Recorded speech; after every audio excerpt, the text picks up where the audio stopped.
Hi friends, welcome to our channel.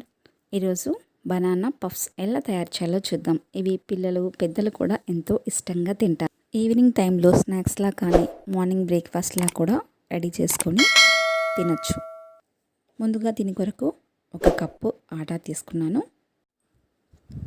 అదే కప్పుతో 1/2 cup cornflour, పంచదార 1 స్పూన్,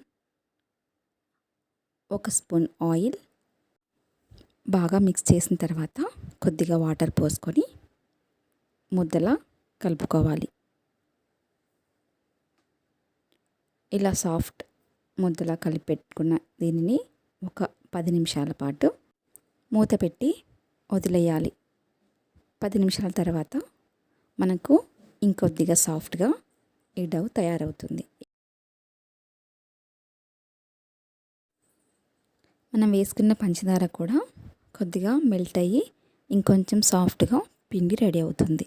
ఇప్పుడు దీన్ని మనకు ఎంత సైజ్ కావాలంటే అంత సైజులో, నేను కొద్దిగా మీడియం సైజ్ తీసుకుంటున్నాను.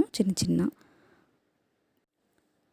మరీ పెద్ద సైజ్ అయితే మనకు ఆయిల్లో తొందరగా ఫ్రై అవ్వదు కాబట్టి కొద్దిగా ఈ సైజులో తీసుకుంటే మనకు తొందరగా కుక్ అవుతుంది.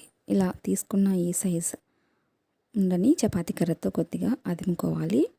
ఇప్పుడు ఒక బనానా తీసుకొని దాన్ని పీల్ అవుట్ చేసి మనం తీసుకున్న చపాతీ రేకుకు తగినంతగా చిన్న పీసెస్లో కట్ చేసుకోవాలి.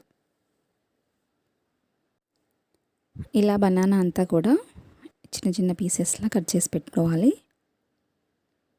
ఇప్పుడు మనం తీసుకున్న ఈ ఉండని కొద్దిగా ఇలా ప్రెస్ చేసినట్లుగా చేసి దీంట్లో ఒక బనానా ముక్క పెట్టుకొని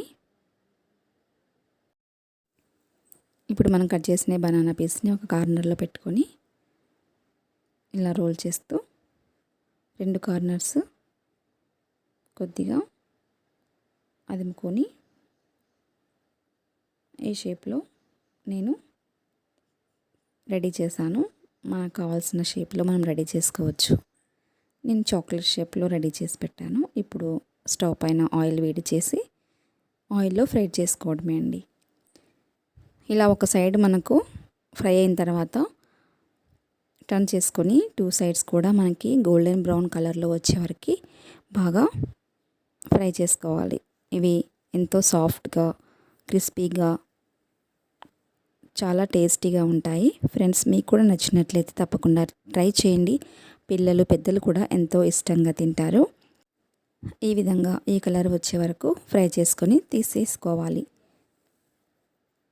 వీడియో మీకు నచ్చినట్లయితే ఒక లైక్ చేయండి, షేర్ చేయండి. మన ఛానల్ని ఫస్ట్ టైం చూస్తున్నట్లయితే ఇప్పుడే సబ్స్క్రైబ్ చేయండి. Thank you for watching.